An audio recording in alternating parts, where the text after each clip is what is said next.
Welcome back to another episode of Rock Boys Football Deal. A lot of personnel movement over the last couple of weeks. We felt like now is a good time as the transfer portal, at least a little bit, winds down, to take a look back at the last couple of weeks, the 10 most impactful transfer portal additions we saw over the last couple of weeks. And I think most importantly, let it fly in the comment section. A lot of discussion, a lot of arguments between my brother and I in terms of creating these to this top 10 list.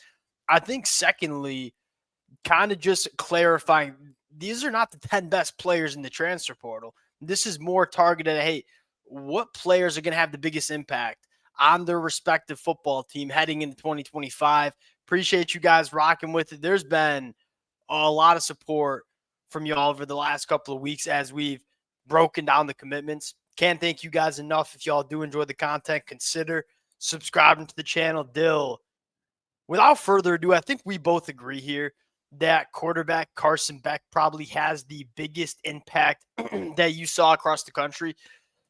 For me, it's one, he's one of the better quarterbacks that I think you have in the country going into 2025. But more importantly, this fit was so dang good for Miami. Like, you look at Carson Beck, probably not a massive difference maker as an athlete and probably won't be a guy that does it all himself.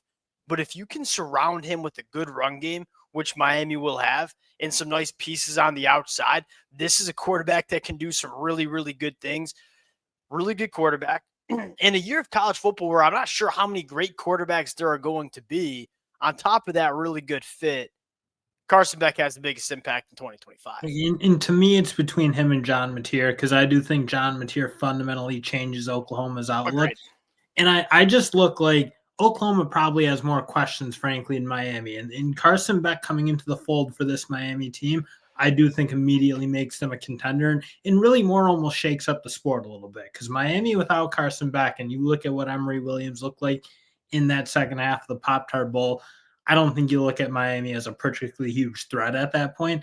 Adding Carson Beck, yeah, that makes them a legitimate championship contender. Yeah, that's kind of, and why I chose to go John Mateer too. There are still some question marks that I have for Oklahoma around John Mateer. Now, John Mateer is a difference maker in terms of what he can do as an athlete, what he can do extending plays. You said it best, fundamentally changes this Oklahoma offense. Now, the biggest concern is, are there enough pieces around him for him to come in and win a lot of football games in the SEC immediately? That's what we're going to find out over the next couple of months. But make no mistake about it, John Mateer coming in at number 2. Frankly, like I look like player to player, who's a better player. That's close. That's really, really tight because John Mateer, I mean, he really carried that Washington State team. Yes. I think just how dominant he was. And a much better thrower than I think people want. Like, he's a legit NFL pocket passer in my mind. So really complete player. So I'm kind of with you. I didn't necessarily put Carson Beck above him for any other reason. And I don't know that Oklahoma's total as primed, if you will, to make a run at it. Yeah, and I think one other thing I'd add with John Mateer is if you're Oklahoma, you'd rather have John Mateer than Carson Beck. Yeah. Because John Mateer can make up for some deficiencies with what he can do as an athlete and how he can impact the game more than just being a pocket passer throwing the football. Number 3, going to the Georgia Bulldogs. Going to go with Noah Thomas. I think most importantly, Noah Thomas is not only a really good wide receiver right now, but he's, at least in my opinion, the trajectory is going up. Like, you've seen this kid get better as a football player as his career has progressed at Texas A&M. And I think just as importantly, look, Georgia, their lack of wide receiver play, at least to me, it might have cost them a spot playing for a national championship with how bad it was. I don't. That's kind of what I don't think people like totally account for it. In Carson Beck took a lot of heat. Mike Bobo took a lot of heat. I mean, there's not a ton you can do when wide receivers are dropping wide open balls, not getting separation routinely, and just not threatening anything down the field. Like, you look at not only the wide receivers not making plays, but you look at how fundamentally Notre Dame played them in that college football playoff game. We're just going to play man coverage, single high safety. We know your wide receivers can't threaten us, which allows us to put heavy numbers in the box and stop the run. Their lack of explosiveness and lack of threat on the outside, it caused a lot more problems for this Georgia offense than I think some people realize. And then you got to make the determination: is it Noah Thomas or is it Zachariah Branch? That's kind of where it comes to. Yep. I look at Noah Thomas probably a little more day ready, or at least I'm more confident in his day one readiness to make an impact. Because Yes. Zachariah Branch, there's still some things I think he's ironing out in his game, being a little Yep. bit more reliable, running a little bit more cleaner routes. Like his upside's probably higher than Noah, or arguably higher than Noah Yeah. Thomas, let's say, I'd because agree with that that. is a freaky, freaky electric athlete. But as a pure wide receiver, I don't think he's developed into what Noah Thomas is yet. Now, obviously, a little bit younger, like there's still a chance he can be a dominant player. But Noah Thomas, I kind of think is a little underrated coming in this year in terms of what he's going to do. I think you're right. Like, I think all the national media, when you see Georgia play week 1, that camera's going to be going to Zachariah Branch. And hey, look, Zachariah Branch is a really big name in the college football landscape, and he's a very exciting football player. If you were to ask me, hey, you could choose Noah Thomas or Zachariah Branch, to me, it'd be Noah Thomas because I think he, as you said, right now a better wide receiver. Number 4, sticking at the wide receiver spot, going up to the Big Ten, Dane Key. One, I love Dane Key. I think he's been a super underrated wide receiver down there at Kentucky. Number 2, similar to how we talked about Carson Beck with the fit, love this fit for Nebraska as well. If you look at Dylan at the quarterback spot, what does he do best? Push the ball down the field. I'm not sure if Nebraska had the difference makers vertically down the field that they wanted for Dylan as a true freshman. You go into 2025, you want to let Dylan really attack that deeper third. You got one of the best vertical receivers that you saw in the transfer portal, a guy that can go make plays and contested catches down the field. Really good wide receiver, really, really fills a need for Nebraska. I love this fit as well. Yeah, and if you can unlock it for Dylan Raiola, that gets interesting for what Nebraska can be. Because there was an element like that offense just didn't really ever find its footing. It didn't feel like in 2024, and you saw the flashes though of what Dylan Raiola can be and where he can possibly take this Nebraska team, and hopefully kind of get them out of God. What does it almost feel like 15, 20 years of just straight mediocrity? Yes. If they can get a little something out of Dane Key and they can be a little bit more explosive, there's a lot of things in Nebraska you kind of like in the way it's moving with Matt Rule, but they do need to figure that part of the game out. All right, going to number 5, Rasul Faison, South Carolina. They needed that RB1 so bad. Yeah, Anyone who watched the Illinois game in the bowl game kind of saw how yeah, big of a deal it was to not have Rocket Sanders. They go out, they get that number 1 back, and it's a huge one, especially because I look at how much space Lenora Sellers is going to be able to create for like a running back, just given what his legs are as a threat to defenses. I look at a guy who can make guys miss in the open space as well as any transfer back. That can be a really dangerous combo for Scar. yeah. And you South Carolina wants to run the football. The blueprint emerged for South Carolina late in the 2024 year. We're going to play really good defense. We're going to run the football a lot. And when we're not running it, we're going to push it down the field. Well, Lenore Sellers throws a really good deep ball. You have Nick Harbor, who is 6'5", 235 pounds, the fastest player in all of college football, working vertically down the field. The last missing piece here to me, and an underrated storyline for South Carolina, at least in my opinion, that offensive line is, I think, going to be pretty dang good. And so this rushing attack, what's one of the best things you can do for a young quarterback? Yeah, give some pass catchers, but give them a good run game to work off, especially with the South Carolina offense. You got a legitimate difference maker at And when running you back. look at where South Carolina is at, like this is a team that's kind of bumping up against the top dogs, the Yeah, SEC. they're Like looking to they make the jump. really, really good football down the stretch. So this is another one that feels like, well, can this type of move, along with the development of the guys and their ability to keep their players in that South Carolina program, like can they make this jump? That's frankly what I'm looking for. And this was a big, big need that again, I'm not going to say it's going to make them make that jump, but it's certainly not going to stop. The running Yeah, back, it's 100% certainly going to help. Yeah. Runs behind his pads way better than you would think, right? 5'11", 200 pounds, a little bit of a smaller running back. That definitely the best part you like about his game is what he does in space. 750 yards after contact in the 2024 season for Utah State. He can deal with some contact as well. Number 6, still, this one could have been higher. I think I fought you to get him higher on the list. You fought me back, but I know you like him too. Dylan Tiemann at Oregon. What was look? Oregon didn't have many holes last year, right? And it was a pretty damn complete football team. What got them in trouble against Ohio State? To me, they just didn't have the playmaking ability and athleticism in the back end of their defense. Tashim Johnson probably should have been playing nickel. Kobe Savage, and this is going to sound mean, but it's just like a little shorter and a little slow. When you are trying to win like Oregon is, and those margins get really, really small, look at the teams you're going to have to be to win a national championship.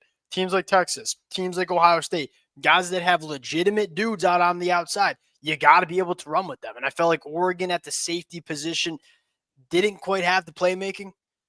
Well, you get it. Middle of the defense, I think you're right. Like in the back seven, if you will, like the linebackers and safeties probably weren't quite good enough, to be very honest, for that Oregon team. You saw how Ohio State was able to get them to the perimeter, spread them out a little bit, and it just didn't feel like Oregon was quite fast enough to catch up with them. This is the type of guy, like a really rangy safety, that they certainly felt like they were missing, and a guy who can tackle in the open field, which is another issue I thought Oregon had. We're at 7. I'm kind of losing track here. Number 7, Mansour Delane from Virginia Tech to LSU. Why is this so big for me, and why is he such a big impact on LSU? Look, Coach Baker, we know he's a good defensive coordinator. We know his defense is going to work. Now, why did it not work the way you probably wanted it to year one in 2024 for LSU? They didn't have the guys on the outside. We know Coach Baker is going to bring pressure and play man coverage on the outside. The problem with LSU last year is, look, they didn't have the defensive backs to win their one-on-ones. You could not leave their defensive backs on islands because they would get beat. You go out and bring what I think is a bona fide cornerback one into this LSU secondary, along with a guy in DJ Pickett coming in as a true freshman. We've talked about it a lot this offseason. LSU has fundamentally changed their secondary, personnel-wise, significantly better. That's what Coach Baker needs. That's what he has going into 2025. And you talk about another team that's kind of primed to make a breakthrough. Like, that offense is going to be really good. And assuming their offensive line, a bunch of young, talented players, kind of got to replace, obviously, some really good players led by guys like Will Campbell. But you look, aside from that, that offense should be really, really good again. You just look, if that defense can hold serve and really take some steps forward. Yeah, not hold serve. I don't expect this LSU defense to hold serve. I expect a massive jump. Hold serve is probably not the right word, because if it holds serve, that's a problem. Like, they need to get better. They need to take the step forward, if you will. Obviously not a tennis guy in high school, but they got to take a step forward on the defensive side of the ball, because that team can be dangerous if they play good defense. Yeah. Personnel at the end of the day. We talked about it. Like I think you got, I think, a top 10 quarterback in the country going into 2025 with Garrett Nussmeier. Like, this offense is going to be solid. You got some difference makers, and Marion Brown and Nick Anderson coming in. You're right. If this defense takes a step, this is, especially in the landscape of the SEC, where there's a decent amount of question marks about those normal heavy hitters in the conference. Watch out for LSU. Number 8, Casey Concepcion. For a couple of different reasons. One, Texas A&M's wide receiver room was just not good enough last year, and I think a lot of Texas A&M fans would agree with that. And then you bring in Casey Concepcion along with Micah Hudson and Mario Craver, who I think will be very good for the Aggies. This is a guy that's so easy to get involved in so many different ways. And then you talk about the fit in the Colin Klein offense. Doesn't get much better. Difference maker that fits the offense. Doesn't get much better for Texas A&M here. And a guy that you certainly, again, you needed to Marcel Reed to take that step and kind of develop into a really dynamic passer to fit that kind of rushing ability he has.